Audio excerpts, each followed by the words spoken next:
This is Art 490, Art of the Baroque, and this video is going to be focusing on Italian painting in the Baroque.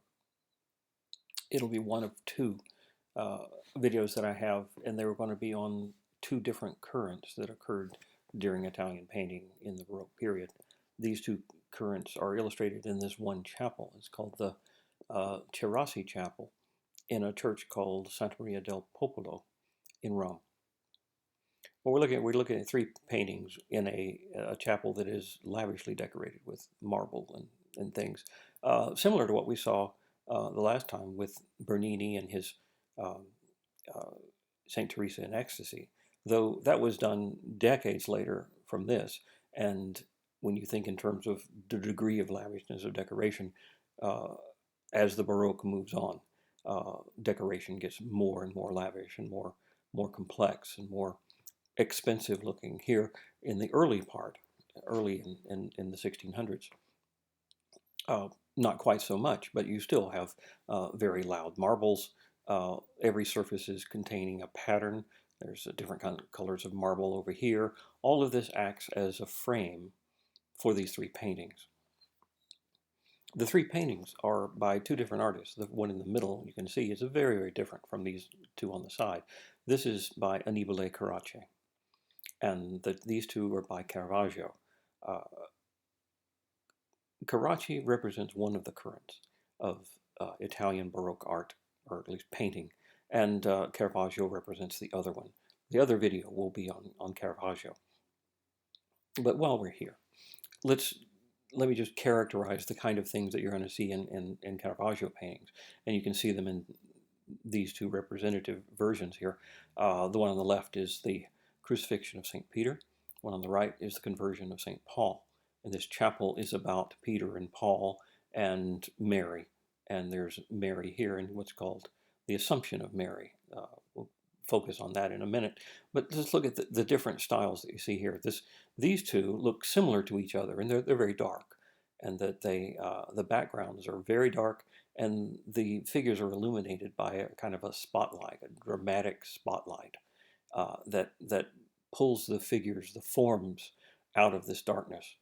And in many places, the figures blend into the darkness, so that the darkness is becomes a very dramatic or theatrical way of representing the world. Another aspect of it is realism. These pictures are made by an artist who's looking at actual people, that is chosen for the way they look. They're not idealized people. They're just uh, sometimes you'd find them in taverns, homeless people, people with character, people wearing the sort of normal everyday dress that you would see, and also everyday objects. Uh, and he would paint them exactly as they are, down to, say, having dirty feet. The bottom of the feet here still has dirt on it. So this is an example that's polar opposite to what we think of as an idealized figures or idealized composition. It is what we call realism. And in this sense, realism is not only making something look like it's real, but also taking things from the real world and not changing them to make them look perfected in any way. In fact, they're chosen for their ordinariness. The figure of, say, Peter, and we will look at these in more detail later, but just to give you a sense of the contrast that this is to these two, understand that this is about realism of actual things in the real world depicted uh, in terms of their light and their surface texture as if they were really in front of you. Carracci here, Annibale Carracci, is is characterized by idealism. That is, it is the picture, the figures are idealized figures. They don't look like actual people, but a version of people that is perfected in some way. It's not. It isn't even necessary that he had chosen a model. He could have creating these entirely out of his imagination. And in fact, the whole picture looks like it's uh, out of his imagination. It's Mary rising out of her tomb. I'll show you a close-up in a minute, but she's rising out of her tomb. Lots of much brighter colors. than Caravaggio, and figures they're in a much more dramatic kind of poses. When I say dramatic, I mean like the kind of pose that you would see in a theater, where a person is acting on stage and using body language, gestures uh, to to exhibit express the emotion that they're feeling, especially in an over the top way. That is, when someone you think of as overacting, they're really emoting with their hands. So that kind of look seems to be exhibited in these figures, but they're not in these. I mean, this is Paul lying on the ground. He's got his arms up like this, just as Mary has her arms up. But he is lying on there. He's been knocked off his horse. He's by the divine light, and God is speaking to him. So he's having this a revelation right here. But the way the light is spilling over, all looks perfectly natural, like you're actually looking at the event in its reality, rather than an imaginary version of the event. The raising of this cross with St. Peter on it, he was crucified upside down, and so the people had to lift him up, and he's made a prominent feature of the back end of this person because it's such a difficult thing lifting him up, and this person is pulling with a rope, and this it has a kind of an awkwardness to it, but it also makes it look real, like the actual, like as if he had taken a snapshot of the actual event rather than imagined it in a perfected way. So realism in the Caravaggios, idealism in the Carracci.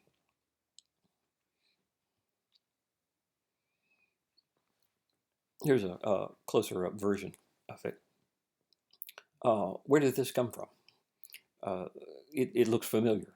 If you're familiar with the kind of art that came before, it looks like a Raphael.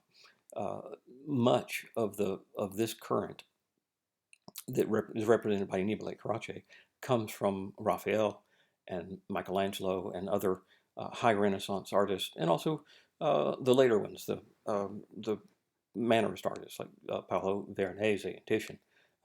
These would be the models, what the artists of this current would think of as the old masters, from 100 years prior.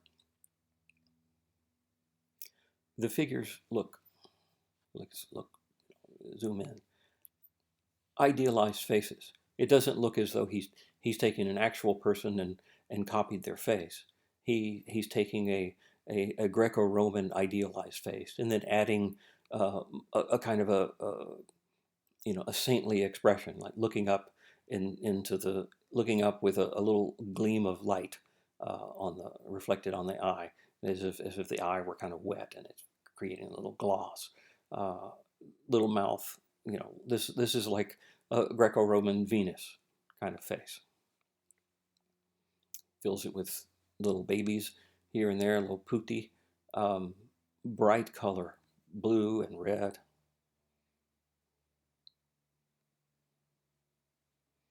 And let's look at these figures of Paul on this side, because this chapel was dedicated. Paul on one side, and I'm sorry, this is Peter on the left and Paul on the right, just as the two Caravaggios are Peter and Paul. Looking at these figures, you can see sources of this kind of pose, say, here in this is a Raphael. This is an image of Michelangelo in the school of Athens. But you look around, like the figure here with the hand sticking out, foreshortened kind of hand, is also here. The bald-headed guy, sort of kneeling down on the ground. Let's see. There's a Bramante here. These you could probably find sources of these figures that are in the Carracci in different paintings, either by Michelangelo or Raphael. Look at the volume of the head, the way the light is on it. The idealized kind of figure, like the kind of, all of them are robust, lean, muscular figures. Look at the knee here coming out. and this knee, and this hand, and this head, and just the way the gestures are. All these things are very similar, though let's look at what's different about it. Raphael is seen from a distance. I mean, you see, we're out here, and and action is going on there. There's a lot more figures, but Carracci has uh, taken the composition, and we're much closer to what's happening. Uh, One way to explain that, or to justify that, it's not as though he's taking a Renaissance composition and just copying it entirely. This is the Baroque period, and this is after the Reformation, and he's looking at an artist who was painting before the Reformation. So in the Counter-Reformation, one of the aspects of the effects of the Council of Trent on art was a desire for art to uh, be more relatable, so that when a viewer is looking at it, it's like they are in the picture, or the picture is relating to you in some way, having it much closer in view, like we're closer to the figures than we are in Renaissance paintings. And being closer, this is a more intimate relationship with what's going on in the picture, and having things like, say, this hand sticking out towards us, so it's ambiguous as to whether or not it's behind the picture plane or sticking out of the picture plane. The movement of Mary as she's coming out of her tomb is not straight up, but she seems to be sort of flying towards us. If you look back here, if you were in this chapel and you were looking at Mary, it's like her eye line is like she's coming into the church. So this is an event happening in your space. Now, Caravaggio was doing that as well. Uh, the Paul has fallen off his horse, and he's fallen into almost into our space. He's sticking out towards us, and this the bottom of this figure is sticking out towards us with his dirty feet. So the idea of pictures of pictures where elements in the picture seem to be related to our space exist in both of the two currents. But in the case of uh, of the Carracci current, I guess you could call it, um, the idealization world, uh, it's much more artificial. That is, when you think of these sort of figures, you think of an artist sort of making up the figures and making up the entire composition out of his imagination, and also out of his schooling. Like he is a product of having been taught how to draw figures by understanding the anatomy, understanding how fabric moves over a figure, doing countless drawings and studies, and it's all very academic and imaginative, and the result of imagination and a desire for an ideal sort of world. Uh, Very, very different from Caravaggio, as we'll see later with the way Caravaggio's working method is much different. He doesn't have underdrawings. He doesn't have lots and lots of studies. He just paints it directly on here, by some means we'll discuss later. But it's a very different world, the Caravaggio world, to uh, the Carracci world. We can also look at other examples. This is a Titian from the Renaissance, and it is a similar. It's also an Assumption of Mary. The event of the Assumption is after Mary's, at the end of Mary's life. Uh, she was assumed into heaven, and so this became a popular painting. Not so much so in the Renaissance as it was much later in the Counter Reformation. The idea of Mary going, emphasizing uh, this subject of this painting emphasizes the importance of Mary, and that was something that the Reformation was. The Protestants were protesting against, was this too great an emphasis on Mary. Well, the Counter Reformation, the Catholics decided to double down on that and say, well, we're going to do extra emphasis on Mary, and so it became popular to have Assumptions of the Virgin. So Carracci, looking back in time, sees that there is an example from Titian. He also sees an example, or a similar example, from Raphael himself. Let's look back at This is a Raphael called the Transfiguration, a similar sort of composition with Christ is going into heaven and all the disciples are down here. Again, it's a Renaissance picture, so it has, we're a little further removed from the action. We're looking at smaller figures and more figures, but we're farther away. If we look at that figure of Peter down here, this seems to be a source for the actual sort of Peter that we have here in this painting. So he's taking many pieces of Renaissance art and putting them together into this new world, emphasizing Mary. It's still done in the same process as a Raphael or Michelangelo. They were taught in what we now call the academic tradition, though they were in an apprentice situation back then. In the early 1600s, there was something called an academy where you could, art students would go and learn art, and it was started by Annibale Carracci and his family. The Carraccis had their own academy where they would teach. People would come, pay them, and they would teach them this process of making these things. And this is there's a huge number of these kinds of paintings. The idealism, the Carracci current is one of the major things from the Baroque painting era, the major style. The other major style, the Caravaggio style, is a kind of almost like a counterculture thing. It was, different people sometimes would be the ones who would prefer that style and commission for that style, and it became something that other artists in the future are going to copy that style and take on many of its characteristics, and it will be projected to other countries. Spain and France and Flanders will all be inheriting the Caravaggio style, as well as this one. Other artists in other countries will look at both of these styles and sometimes combine them. Rubens would be an example of someone who would combine aspects of one and aspects of the other and put them together into one style.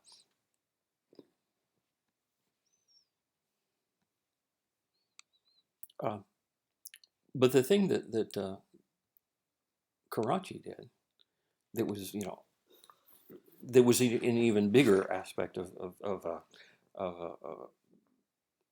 a popular thing for a popular style was ceiling paintings, and this is the Farnese Gallery in Rome, commissioned by a cardinal who was rich and had this palace, palazzo, and he also had a large collection of antique sculpture, and he wanted to make this room so as to be a room that has to show off his sculpture. It's filled with some of the famous actual Greco-Roman works that were in existence. He had the best ones, and so he would invite people around and show off.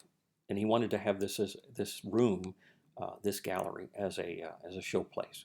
And so he commissioned Carracci to paint a ceiling to make his to give an environment for his collection of Greco-Roman art. So in this case, the imagery up here is all mythological instead of a religious subject. Most of the art is going to be religious art that we see in the Baroque period, but occasionally you have intellectual patrons who have a private palace, in this case, even though they're clerical people. This is a cardinal of the Catholic Church. He still wanted to show off his erudition, I guess, or his education, his scholarliness, or his humanism, to exhibit his collection of ancient art, but also his taste in decorating the ceiling with a style. As you even from this distance, you can see that this style is very much like something from the Renaissance. In fact, it's almost identical to the Sistine ceiling that Michelangelo painted. The Sistine ceiling was hugely influential to the Baroque, especially to this current of the Baroque. But let's look at some of the figures here and see where they came from or where the style came from. First of all, uh, let's look at the main panel here. Is It's called a bacchanal. It's where Bacchus here is riding on a chariot pulled by tigers in this case, and Ariadne is uh, is pulled in her chariot by goats, and there's a whole bunch of satyrs and fauns and other miscellaneous characters. Putti flying in the air, Silenus on a donkey. All of these things are to create a festive parade, and it has some influence you can see of the kind of stuff you would see in Venice in the Renaissance. That sort of pageantry going on, where it's just fun, colors, just these idealized figures playing around in a mythological world. But let's look back real quick to see something. Um, This is a barrel vault. It's a semicircular um, surface, but it is smooth, and it's got illusionistically painted uh, imagery. And this is like an atlas figure holding up architecture, and there's something like an architectural cornice up here, and there are things like frames. These are illusionistically painted. We call them fictive frames. That is, even though it looks like a three-dimensional shape, it's actually a painted surface to look as if it were a three-dimensional shape. And these things create a frame for paintings. And these paintings are the same kind of paintings that we would see on a wall, except they've been put on the ceiling. That's an important distinction to make from a kind of painting where the space in the painting is part of your space and that there's things floating up in the sky, which we will see later, and the evolution of the ceiling painting will be in that direction from here. But the idea of having wall pictures that are stuck on a ceiling, so it has a top and a bottom, uh, comes from Michelangelo. If we look at say that this is Michelangelo's Sistine ceiling, and it has a barrel vault, or at least a shallow kind of vaulting, and it has fictive frames for the pictures. These are pictures like the creation of Adam here, the garden, creation of separating of light and darkness. All these scenes are created as if they were wall pictures stuck on the ceiling. So they have a top and a bottom. So the space in the picture is not in your space. But the framing things are in your space. So you're looking up at a cornice up here, which is fictively painted. It has what looks like sculptural figures, like little babies holding up the cornice pieces. And there's also these figures here, which are presumably figures in our space, as if they are sitting on top of this architecture, but they're painted as if they're actual human figures. They're called ignudi. They're nude figures. Male nude figures is just part of Michelangelo's expression of using the nude figure as a means of expression. They frame these things. So even though this picture, say, the creation of Adam, is a painting that's on the ceiling, these other things are made as if they are, even though they're also paintings on the ceiling, they're fictively as if they're actually figures up there. And the prophets and sibyls are also painted as if they're actually there, rather than they're pictures that are on the ceiling. So given that, looking back at Carracci's Farnese gallery ceiling, this is a bit better picture where it's clearer, like it's been cleaned. Looking straight up from below, you see these things. This is similar to what Michelangelo did, the framing devices. These are like atlas figures that are holding up something. And there's also framing figures like this one here. And they're made to look as though they're made of stone or stucco or something. But then there's other figures that look like real figures, like the ignudi from Michelangelo. They're just different. They have the same quality in that they are muscular, lean, and they're in poses that show off their figure. and they look like they're energetic rather than just sitting there. Um, so he's doing. It's almost as if he's doing a take on the Sistine ceiling, but make it into a secular world of mythological things. And it's also unserious. You know, it's all like it's all for fun. For example, you know, he has these little baby figures, little putti that are filling in extra spaces here, just as Michelangelo had done. Let's look at a Michelangelo here. Uh, these are the ignudi here. God separating the waters there. Um, little babies here, other little nude figures that are sitting here. Um, go back here. Here's a prophet or prophetess, and little babies are in the periphery. You know, here's another one of the prophets, and has a baby here holding up, helping to hold up the book, and there's another one back there. I mean, just sticking in little figures here and there, uh, like these, are something that the Farnese Gallery is also doing. Uh, Sometimes, like on this one, let's look at a close up. Yeah, here it is. Where the babies are snuck into have snuck into the picture itself, and they're hiding. And this one, they're even looking at the scene that's going on. All these scenes, by the way, are scenes of affairs between mythological figures, between the gods and humans, for example, and or other figures. You know, they're all mythological stories about love, and so it's all a kind of an unserious, fanciful, playful world, as opposed to the Michelangelo world, which is all serious and and a religious subject, and it's fitting for the Pope's chapel. Yeah, let's look at the style. This is fresco. So as a fresco, you can't blend paint nearly as well. You can't do it the same way you can on oil paint. So when you paint, you build up in layers,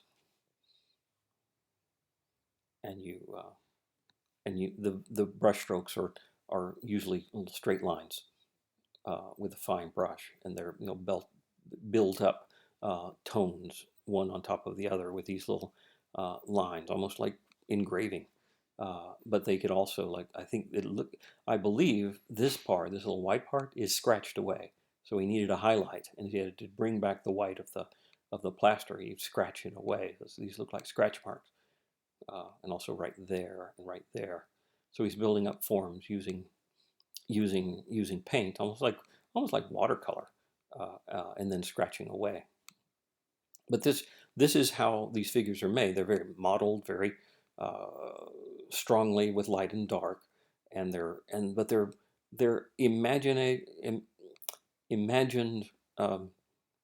idealized figures. The faces, but they're also Baroque. They're also much more lively and fun uh, um, and filled with movement. We go back to this one. No, that's not as good. This one, um, it's all it's all about fun and movement and also just a kind of general chaos. Like comparing this to a Renaissance picture, um, it's filled with much more stuff and liveliness. Here's another precedent for this is Raphael's. This is a painting by Raphael, The Miraculous Draft of Fishes. It's just a close-up of it. You see these kinds of figures, the characteristics of the lighting, the kind of dress, whatever, the fabric, the drapery.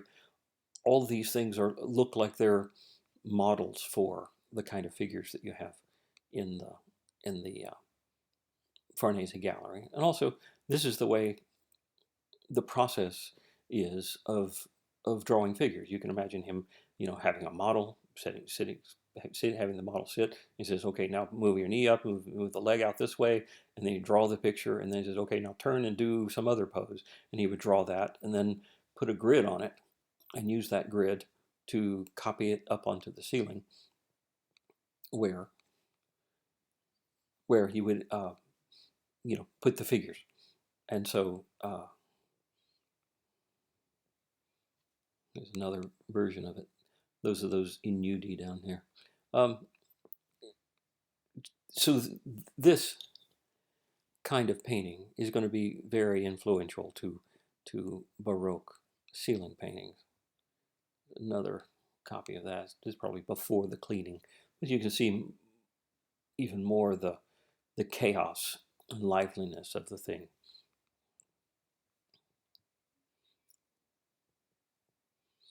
Like he's also dealing with different kinds of illusions.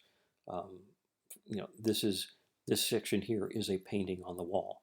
This is a fictive version of a Atlas figure holding something up. It's even broken, but it has shadows as if light from below is shining up on it. Look at the tone and how lighting is. He expects that the room is going to be lit from below and that you're going to see up into the ceiling, and so he makes it look even more as if these are illusionistically there. And then to add to the illusion, he has these other figures that are painted as if they were with natural skin tone, so that they're not made of sculpture, but they're sitting as if they were sculpture in the Michelangelo manner. And then you have this big medallion here, as if it were made of some other material, as if it were bronze or something, also modeled as if it were a different sort of material, but also an illusionistic thing. And then these babies acting as framing devices, but unlike the Michelangelo ones, these are smiling. They're more fun, and it's more about the playfulness of the thing. Here's another example of how the process works of designing, where he's making up figures, making up decorations and things to get an idea of what the thing's going to look like. All right, this wasn't the only kind of painting that he made. When I think of Carracci thing, the Carracci current and the Caravaggio current, they're very different from one another, but they do have some crossover. That is, there's aspects of Caravaggio things that go into the Carracci thing, but it doesn't really go the other way. Caravaggio things are purer in that they're almost all qualities of the qualities that characterize Caravaggio are just his, and he doesn't put any idealization from the other current in his. But this is one thing that he did is very unusual. This is a landscape. It's called the Flight into Egypt because it has some figures here that look like Mary with Christ and Joseph and the donkey. But this is a very small part of the picture, and they could just as easily be regular people and image of a landscape, just to be a landscape.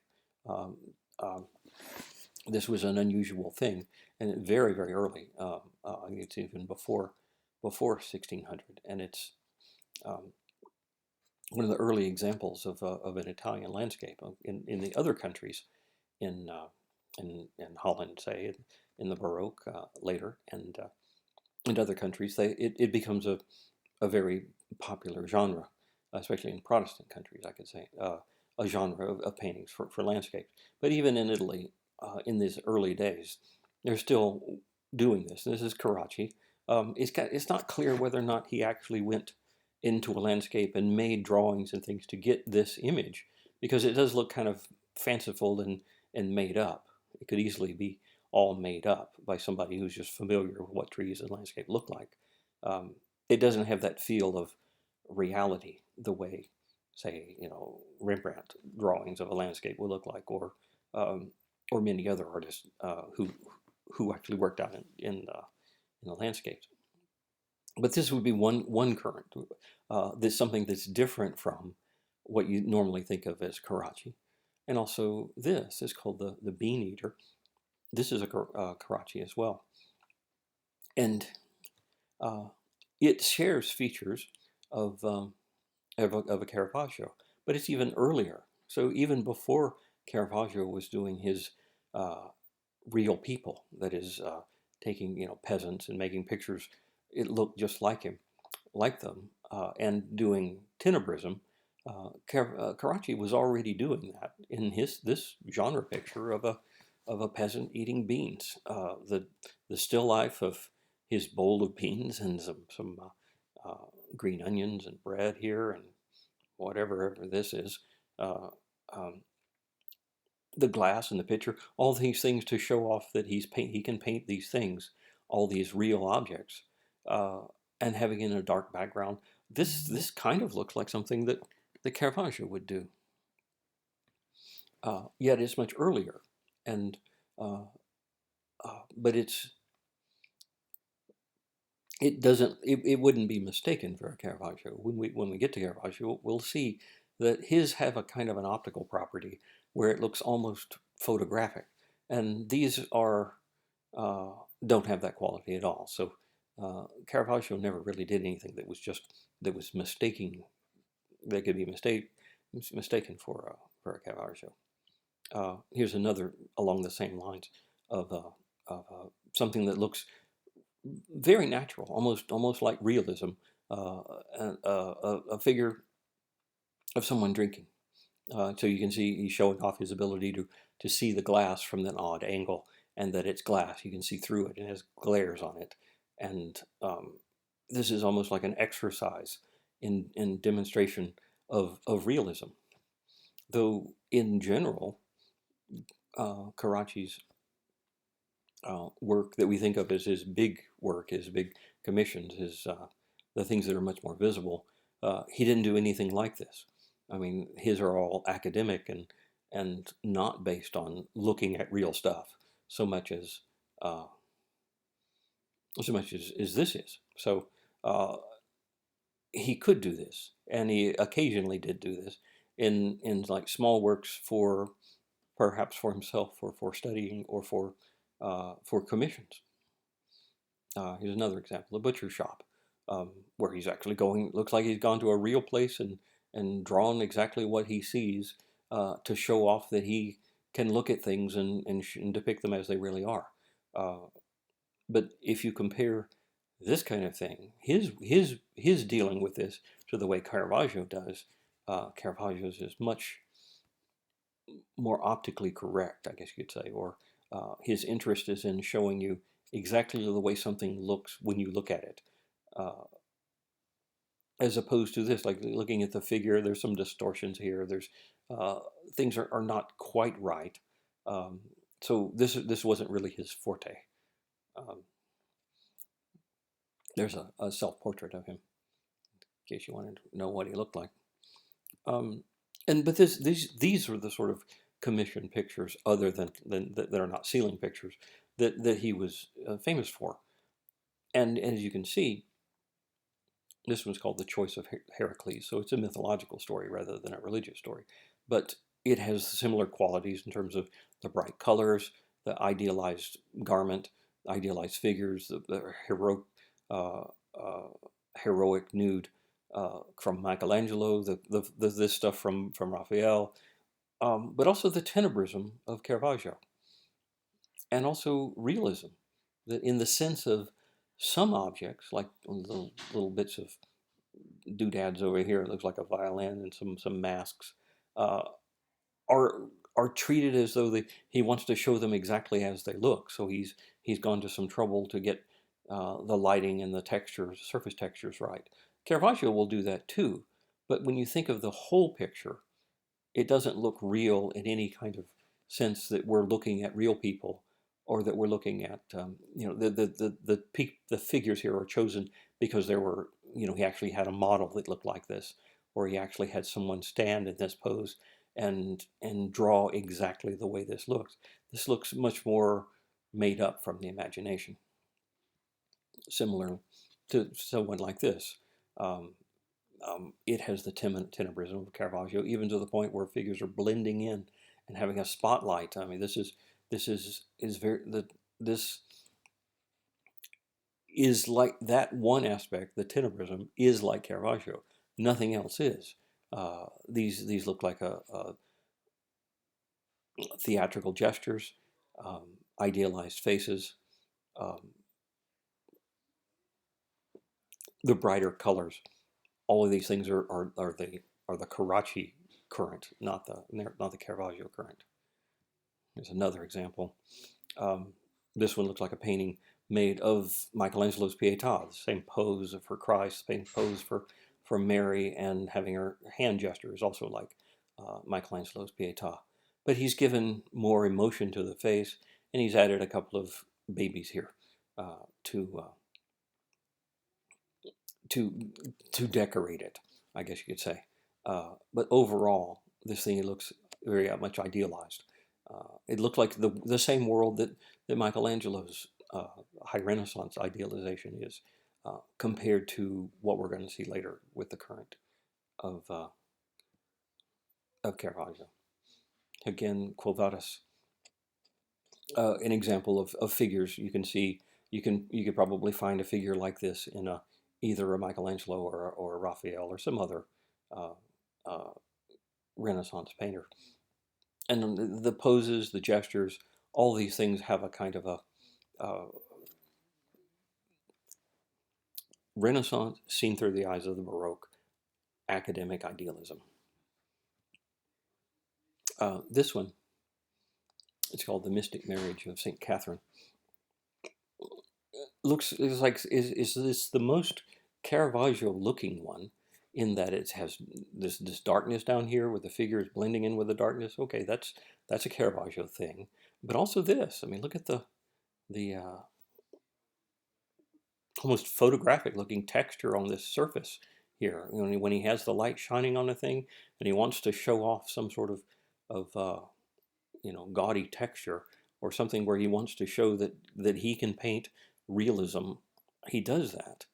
But otherwise, the figures are artificial figures. They're made up figures, and and the whole composition and look of the thing is one of idealization.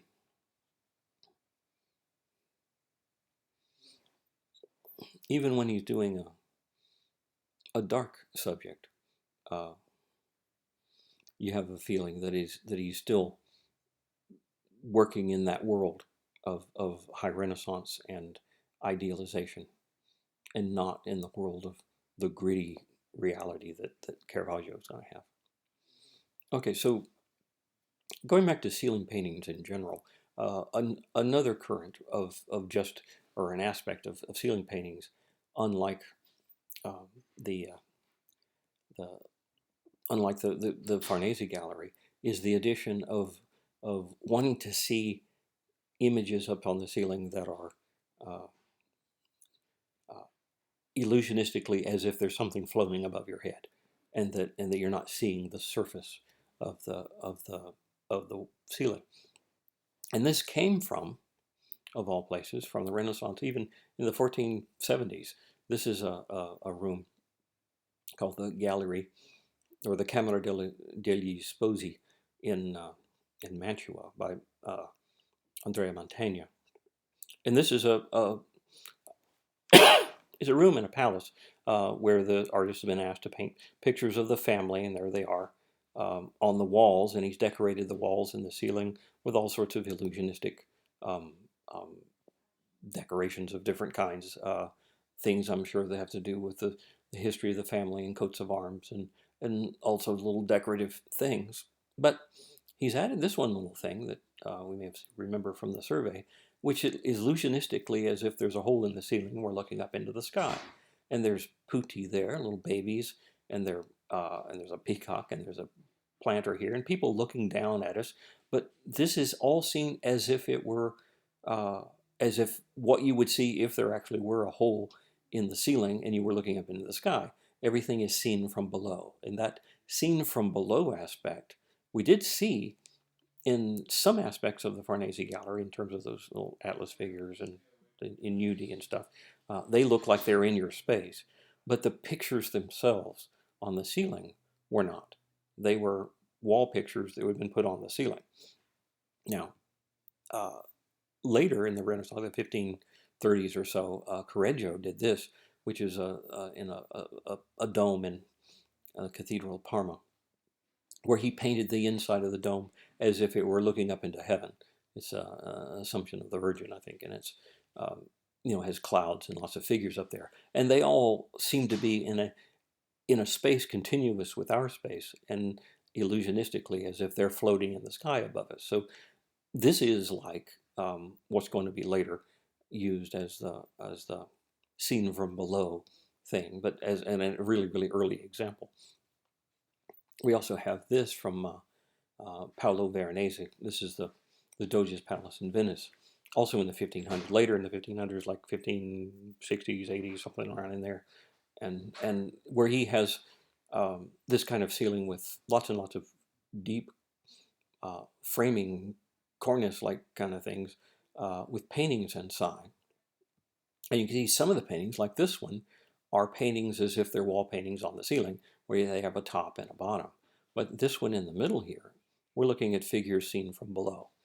And they're in a kind of a chaotic, energetic kind of things. If you look at this and you think, hey, this is almost as if this is a Baroque thing, because this is exactly what the Baroque is going to consist of. This kind of seen from below, chaotic figures floating in the air, occurring even before the Baroque. And as you see, when you study the Renaissance and the Baroque, you find that most of the characteristics that exist in the Baroque did have precedence in the Renaissance and Mannerist period. It's just a matter of focus and how common things are. This would be a very unusual thing in the Renaissance or in the Mannerist period, to have people flying in the sky, but it became very influential to Pietro da Cortona, who did the Barberini Palace ceiling here. Barberini's is the family who one of whom was the Pope, and they had a palace called the Barberini Palace, and this was a room in that palace with a big. It's not a barrel vault. It's a rounded vault. That is, it's the surface of this image that you're seeing. You're looking up into a room. Here we go. This is a room. It's sort of round. It's not a full barrel vault, and it's rounded both on the small ends and the long end that are on the long side, so that it's sort of not quite a semicircle. But this is what it looks like when you're looking up into it. It's just a chaos of stuff going on in the ceiling. One thing that he used as a framing device, similar to what the Farnese Gallery had, was the architectural elements used as a frame. So it's got these things, these towers or walls or whatever, that are coming out of the corners, and they create this rectangle as if this were some sort of pergola or a thing that is just creating an open space here, and open spaces in the negative spaces over here, to have opportunities for things that are floating up in and around this architecture. But instead of unlike the Farnese Gallery, it has things that are in our space, but they're also floating up into the air, especially with clouds. This whole image that you see there's lots of stuff going on. As you see, it seems mythological stuff that looks like Silenus back down there, Bacchanals, mythological figures, but they're all designed to be allegories. That has to do with the glorification of Urban VIII, I believe, the Pope, and there's the bees are the symbol of the Pope's coat of arms, and people are floating in the air carrying this wreath of laurel wreaths, I guess, and then so they're all seen in fantastic poses, lots of drapery floating around everywhere.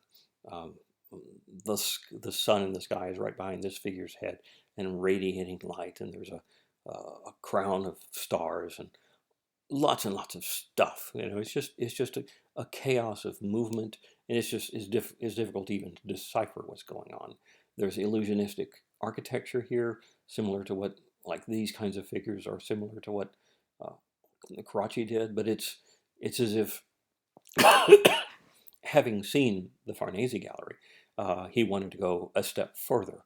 He was also influenced by this. When he took a trip to Venice and saw all this Cortona did, to see that this is one of the options you have of making figures float into space.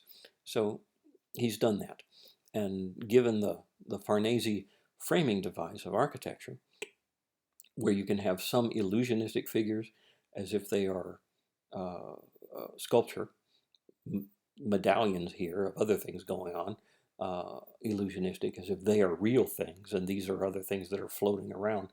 But it's all is one unified picture, one unified space with everything happening all at the same time.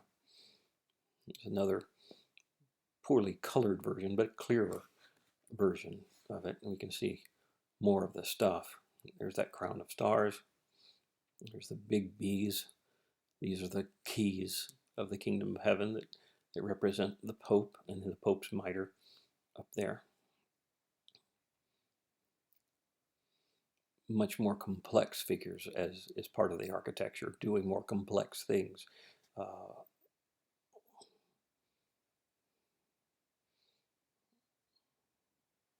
So that he's done the Farnese Gallery thing and upped the ante by adding even more figures, having things in a more continuous space, and that there's not any painting on the ceiling in the sense of a flat painting that's a wall painting that's been stuck on the ceiling. These are all painted as if they're there, so that you don't even see the surface at all. If you take a quick look back, way back here, where was it? The Farnese ceiling.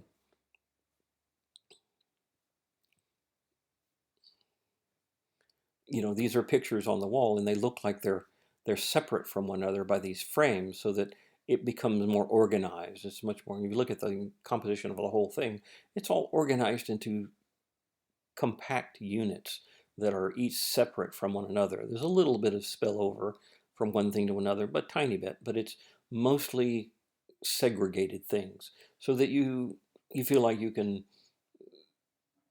take a bite of this and you take a bite of this, and you don't feel like you're getting the whole thing in one go.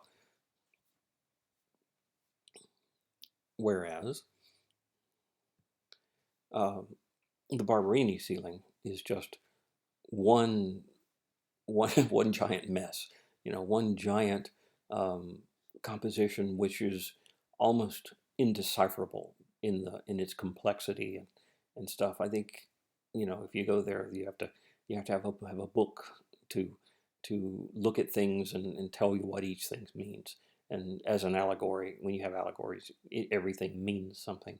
And I haven't looked to see what it all means, but it all has to do with making the Pope look good and look important and look special, look majestic and spiritual and all that, and pious, presumably.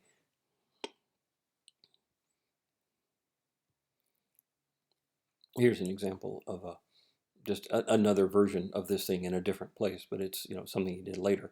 A similar sort of thing with framing devices of architecture and paintings on the ceiling, but also paintings that look like they're the space in the painting is part of your space. But he also did these, just regular paintings, and they are academic, artificial, and filled with theatrical gestures and things. This is a saving women, so it's a historical story from ancient Rome. The figures, Raphael like, or Titian like, or Paolo Veronese like, any of them you can see is the kind of pageantry of Venetian art. The whole academic scene could be, everything in here is sort of artificial, and is part of that world. Here's an example of his drawing, Pietro da Cortona. Cortona is a Tuscan town near Florence, upon a hill, and it's surrounded by a wall. This has the same sort of thing, characteristics of, say, Leonardo drawings or Michelangelo drawings. It was filled with all sorts of pentimenti and discovery of form, using hatching and tone and things. Much more lively than the actual paintings. Often that is the case. When you look at drawings, you can see that it's like the art is happening in the drawing, and then once you get to the painting stage, especially frescoes, which are the process of making frescoes, are very tedious. It's very difficult to get that same sort of energy in the fresco. Also, he could do illusionistic architecture, the kind of perspective that you need to do this, and we'll see in a minute. Another one of these painters, Pozzo, will be one who's able to who wrote a treatise on this kind of thing, how to draw things, complex things in space. One more for Cortona, the example of his of a canvas painting, and not a wall painting, but it has a similar dissimilar aspect of chaos and things that are so convoluted that it's hard to even decipher what's going on. This reminds me of that Barberini Palace ceiling in terms of it's just so much going on you can't even tell. Okay, let's move on to Gaulli and the Il Gesù is the name of a church by the St. Ignatius started the Society of the Jesuits, and they had some churches in Rome, and with these sorts of decorations, and they put illusionistic ceiling painting in a couple of their churches. So one of the artists was also a Jesuit painter, or one of their own. In this image, we're looking like, you can see it's a Baroque church. It has the excessive decoration, neoclassical architecture, but filled with every available space with different kinds of color of marble and decoration and more stuff everywhere, as many patterns as you can get all over the place. But the ceiling, it's a barrel vaulted ceiling, is got a combination of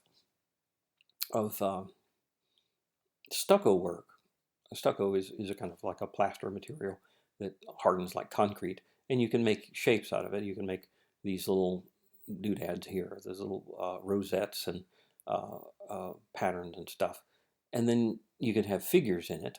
Here, these little white things are figures. Actually, these were done by Bernini's studio, did these things. But then the painting itself is something that is what we've seen already, something seen from below. It's an image of the sky up here, and where the sky is part of our space, and the painting itself seems to spill over from the fictive world of this painting up here out into what appears to be the real world, so that there's a ambiguity as to where the painting world is and where the real world is.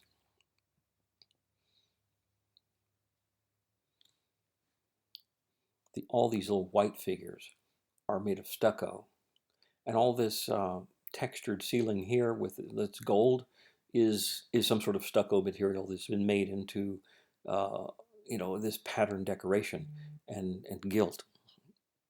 And so we have a surface here that is presumably some sort of plaster surface that has been frescoed. And if you can see there's lots of clouds that are going in the space of this, but also going in front of, that is between us and the ceiling.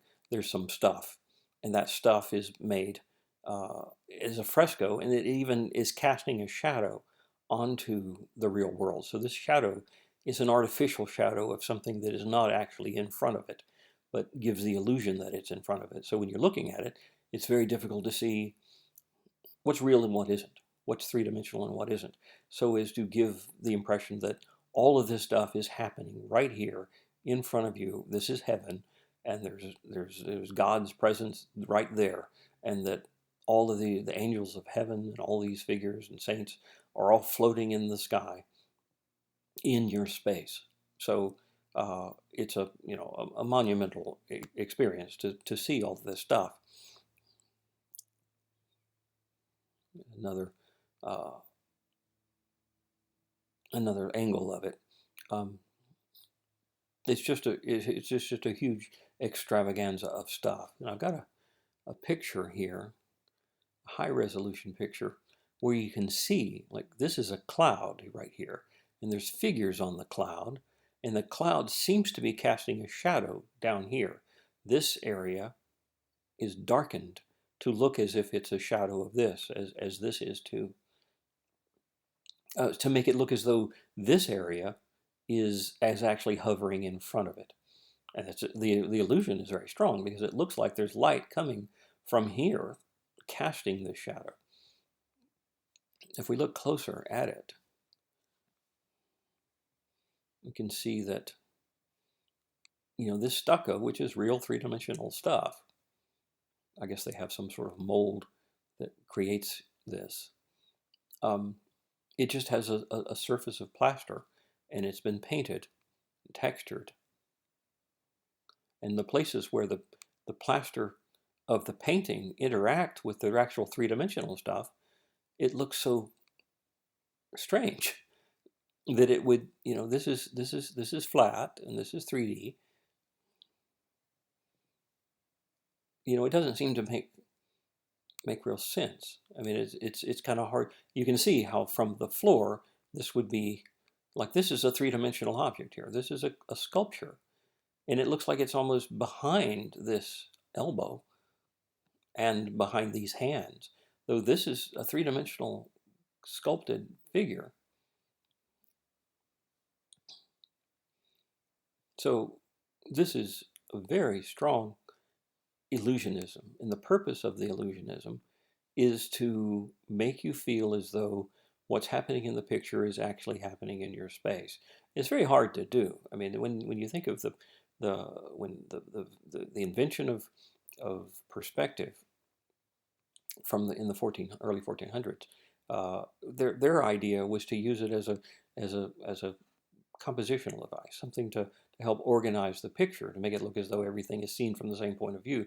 It wasn't so much to make it look as though the image that you're looking at is actually in your space. But here, that's exactly what they're trying to do. They're trying to make it look as though this were real stuff. And they're mixing real stuff in with fictive stuff to make you feel as though that's really there, that this is all happening. Here's an example. He got the job in this Church of St. Ignacio in Rome, where he did these bits, the pendentives, I guess, or the spandrels down here.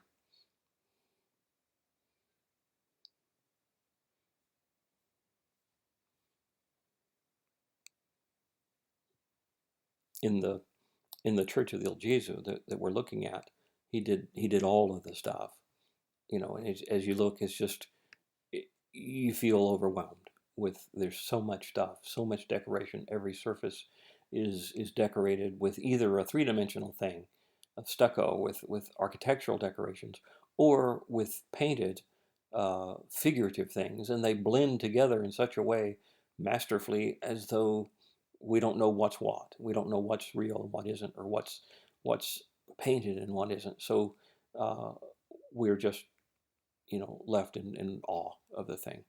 Look at this set right here in the pendentive. This figure here with the arm up. We have a study for it. And you can see that the process of making this thing is just like any other painting. You make a study, and this is a painted study called a bozzetto or modello. Look at that drawing of this figure. You can see how it's it's made up. It's not like he has a whole bunch of babies that he's drawing and trying to get an illusionistic image of babies. He's just able to draw them and just make them up and paint them with lighting, so that they look like they're real things, though they're imaginative things. They're things that are just out of his mind and just out of his studies. He's just studied the ability to do this thing and is able to just conjure it up and to create these powerful illusions. Very much in contrast to what we'll see in the other current, in the other video with Caravaggio. This is the next artist. His name is Pozzo, Pozzo. And this painting is even more amazing in that this ceiling is actually flat. It's not a rounded ceiling with architectural stuff. All of this architecture here, this like things like this, all these things are painted. The actual architecture, like this, is real architecture here, and that's a real window. But all this other stuff is painted. And it's painted in a way that it's hard to even tell. Well, where's the surface? It's even more unified to the point of the architecture is a continuation of the architecture that you're looking at. You can see a little bit of distortion here, where the architecture is going this way, the columns going this way. That's because you're not standing exactly in the right point. The way this thing works, in order to see it properly, there's a spot on the floor where you stand on that spot and you look at everything. It looks exactly as if the architecture is continuation of the world that you're in, of the real architecture. This is Saint Ignacio in Rome, and it's about Ignatius is the founder of the Jesuit order, and there he is with Christ, and there's Christ is sort of sending like a beam of light at him, and beams of light are coming from him to the four corners of the globe, and there's Africa and Asia and Europe and America are represented as the things, because the Jesuits were missionaries, and they sent missionaries all over the world.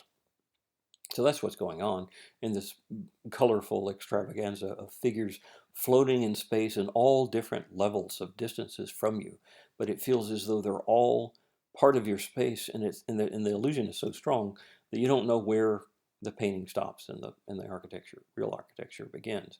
It's similar to this kind of thing. Have you ever seen one of these painted on a sidewalk? These sort of illusionistic paintings where a person has painted or drawn with chalk or something on the sidewalk, pictures that look as though the surface isn't there. This is the surface of a street, and it's and the illusion is so strong that this guy looks like he's a kid's leaping over from one side to another on an open space down here. Here's another one. These sorts of illusions, if you've ever seen one, they only work from one point of view. There's a spot where you stand and you look at it and everything is perfect. But if you see it from any other point of view, everything looks very distorted. The illusion goes away.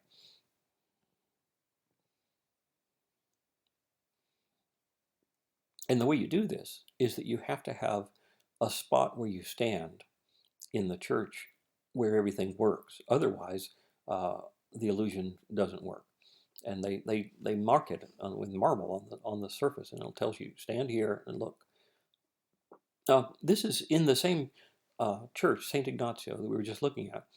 Pozzo painted this. They never did paint the dome, or they never built a dome. He painted, this is a flat surface with the illusion of a dome painted inside it. It's just like when the person who donated the money for the church didn't leave enough for the dome, so they never did make a dome, and it's still just a painting here. And the ability to make this painting is something that is, requires a tremendous amount of skill and knowledge of perspective. And Pozzo wrote a treatise on perspective And in that treatise, you can find it online. It's there. You can read it. It's in Latin and in Italian. Um, it tells not only how to draw this in perspective, but how to determine exactly where the viewer has to stand. You have to use a measuring point, and the measuring point for the geometry of drawing this is designed such where you determine, well, how far is the viewer from the thing, and you take that into account when you do the geometry of how far things diminish or how fast they diminish as they go farther away from you. And it's a complex geometrical experience to to create something like this, but it's uh, apparently it can be done, and this there's a demonstration in that book of this very problem.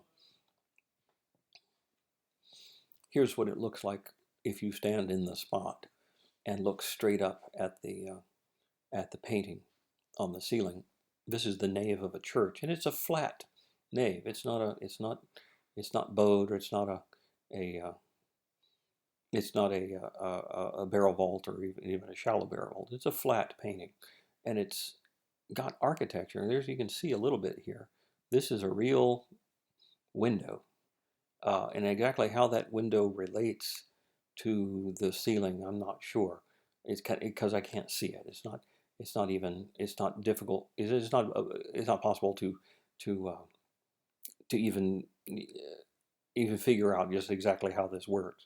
But this is presumably a flat painting, and everything you see is seen uh, from below, and is measured, and the perspective is created so that it all works from this point. And he's, really showing off. Uh, the architecture is fanciful, but it looks consistent with the architecture of the church. And all the figures, I don't know how you learn to draw figures seen from this point of view, so that you don't normally see people flying in the air. So uh, how you get them to pose that way for you, I'm not sure. But there's the Ignatius, there's Christ. I think the light is coming from Christ to him, and it's shooting out from him to. This represents Asia with its camel, and Africa with some sort of crocodile. Apparently, he had not seen crocodiles. And what's this? America over here with a mountain lion, and this is in Indian headdress, and Europe over here with a horse. But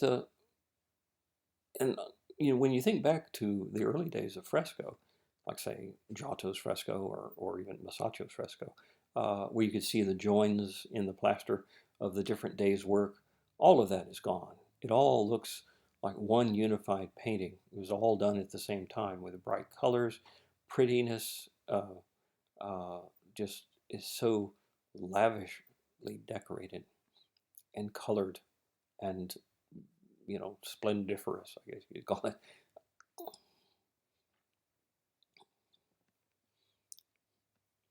Okay, so the last artist we'll look at is Tiepolo.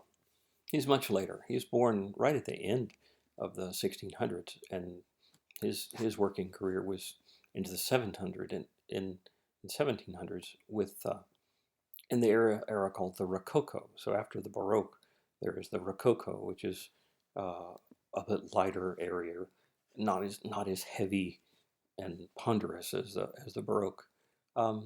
This is an image of the Banquet of Cleopatra, where Cleopatra is here and Mark Antony, and a scene from history is being depicted in a architectural scene that looks grand. It's the sort of thing that you would have seen in the Mannerist period, like this is Paolo Veronese's Feast in the House of Levi, originally titled Last Supper. The kind of thing with pageantry, and with a cast of dozens, and in a giant architectural setting that's very fanciful.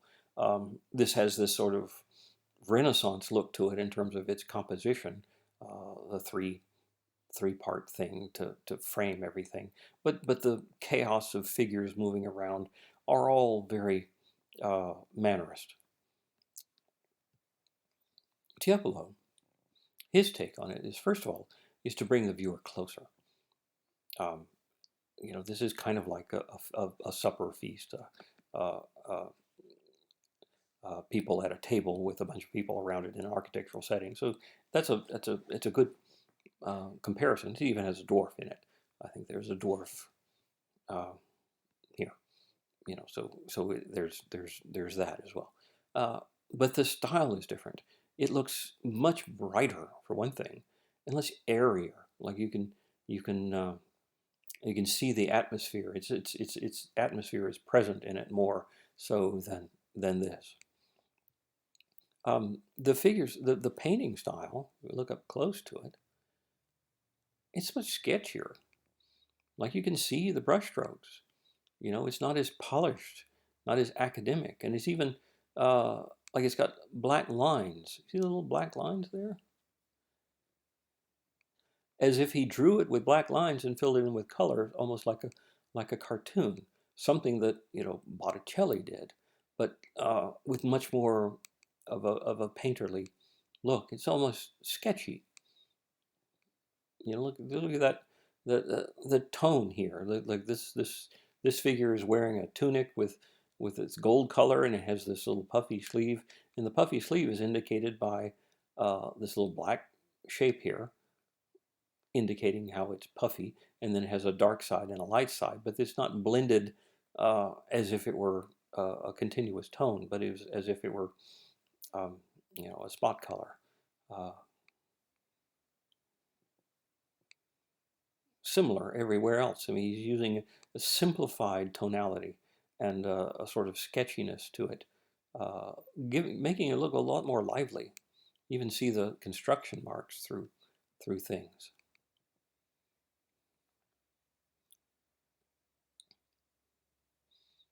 So this is Rococo rather than Baroque. It has a lot of Baroque qualities in that it's academic, it's imaginative, made up, idealized look.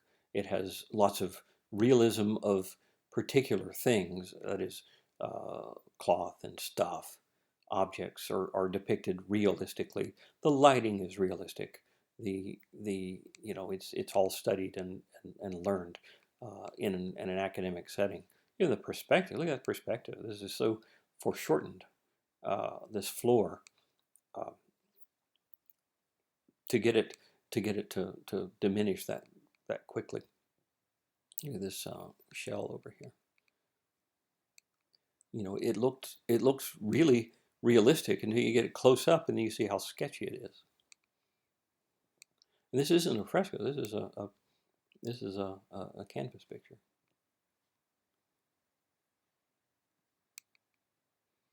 But also, it's also unserious. You know, like this sort of little sketchy things, people milling around.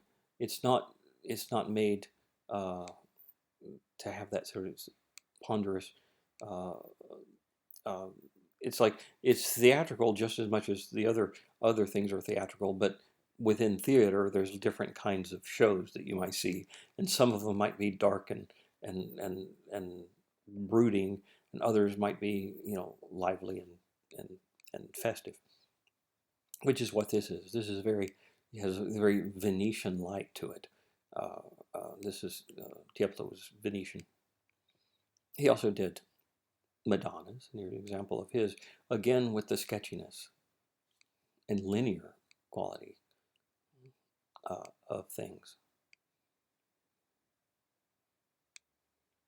This is going to move much closer to, you know, this is much later. You know, it's in the 1700s.